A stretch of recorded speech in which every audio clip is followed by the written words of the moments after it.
E eu quero falar hoje sobre uma outra faceta do caráter de Jesus. Eu quero falar sobre um Jesus irresistível. Amém? Você pode repetir isso comigo? Eu digo, Jesus é irresistível.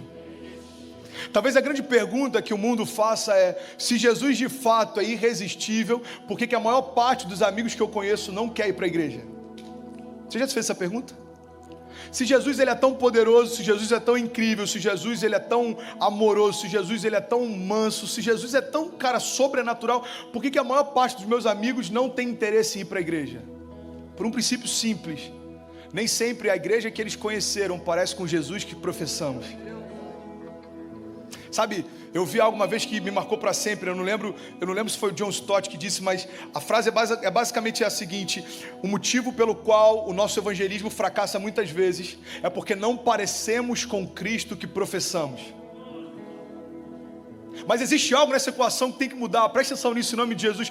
Se Jesus é irresistível, e a Bíblia diz que o mesmo poder que ressuscitou Jesus Cristo dos mortos habita dentro de mim, se a Bíblia diz que quando ele foi recebido nos céus, foi liberado sobre a igreja o poder do Espírito Santo, e agora nós passamos a ser revestidos pelo mesmo poder que fez sinais, milagres e maravilhas, alguma coisa tem que mudar. As pessoas têm que olhar para mim, têm que desejar ter o que eu tenho, desejar carregar o que eu carrego, desejar viver a história que eu vivo. Tem alguém que está entendendo? Diga amém. Quando as pessoas olham para a gente depois de algum tempo de caminhada e não desejam se tornar o que a gente está se tornando, alguma coisa pode ter de errado na nossa jornada de fé. Sabe, eu lembro que eu ministrei um TED sobre criatividade há 2 anos atrás, talvez. E o tema do TED era sobre linguagem. Presta atenção nisso, cara, em nome de Jesus, porque pode ser esclarecedor demais para você. Eu lembro que eu tinha 12 minutos para falar sobre linguagem. E é uma das coisas que eu sou mais apaixonado. Porque de verdade eu acredito que o que tem impedido pessoas de terem um primeiro contato com Deus muitas vezes é a linguagem que a religião usa para falar de Deus. E eu citei um exemplo que... não sei se você já ouviu falar, mas ele foi muito conhecido durante um tempo. Ele era muito ensinado, principalmente nos meios de comunicação, escolas de comunicação, faculdade de comunicação. Fala a respeito da baleia mais solitária do mundo. Alguém já ouviu falar sobre isso? A baleia mais solitária do mundo, ela foi descoberta durante o período da Guerra Fria. Estava todo mundo preocupado, a iminência de ataques, a iminência de submarinos. E aí eles começaram a encher de sonares a costa da América. E eles descobriram que tinha uma baleia, presta atenção nisso, que ela era diferente de todas as outras, porque ela não andava junto com, eu não sei como é que chama, mano, bando, manada, baleia o quê? Cardume? E aí começaram a estudar, cara, por que ela não anda junto com as outras? Por que ela não está sempre junto com as outras? E sabe o que eles descobriram? Aquela baleia, ela não nadava junto com as outras, porque a frequência com que ela se comunicava era diferente de todas as outras. Presta atenção nisso. As baleias, elas emitem um som em 50 e poucos hertz. Essa baleia, ela emitia som em 27, se não me engano, metade de todas as outras. E sabe o que eles descobriram? Aquela baleia, ela não estava junto com as outras, não é porque ela não queria, é porque ela não entendia o que elas falavam. E você sabe por que talvez essa seja a melhor analogia para explicar o porquê que seus amigos não estão na igreja? Porque muitas vezes a religião está querendo apresentar algo que é irresistível, mas está usando uma linguagem que ninguém entende. A gente quer falar de um Jesus incrível, de um Jesus invencível, de um Jesus inabalável, mas quando a gente sobe para falar dele, a gente usa termos que no nosso dia a dia a gente nunca usa. A gente sobe e fala, vamos entoar louvores e vamos adorar o nosso rei, mas quando a gente está no backstage, a gente fala, mano, vamos lá porque vai começar o louvor. O que muda é uma linguagem simples, mas não tem a ver só com o tipo de fala que você tem, vai muito além.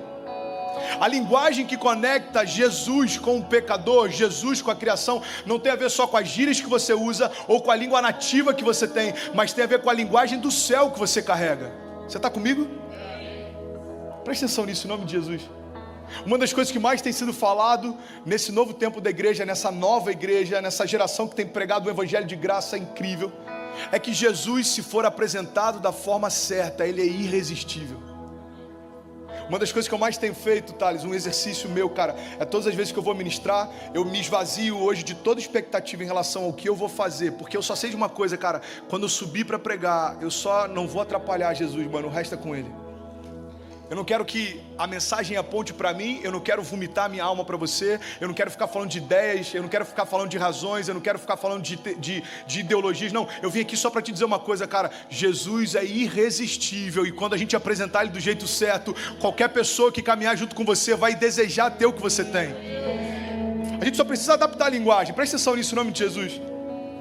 Uma das coisas que a gente mais ouviu e muitas vezes a gente falou, talvez você já tenha falado isso para alguém. Você pergunta, cara, por que fulano não está vindo para a igreja?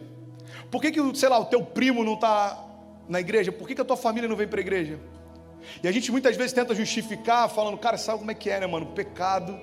Eu chamo ele para a igreja, o cara não quer vir, o cara está em pecado e tal. Mas sabe o que é interessante? Não é isso que a história mostra quando Jesus veio para cá. A Bíblia diz que Jesus, por onde ele andava, ele era cercado de pecadores. Na verdade, esse era o ponto de tensão entre a religião e Jesus. A religião ficou incomodada demais, porque Jesus sentava com aqueles que a religião nem falava. Jesus sentava para comer com aqueles que a religião nem passava perto.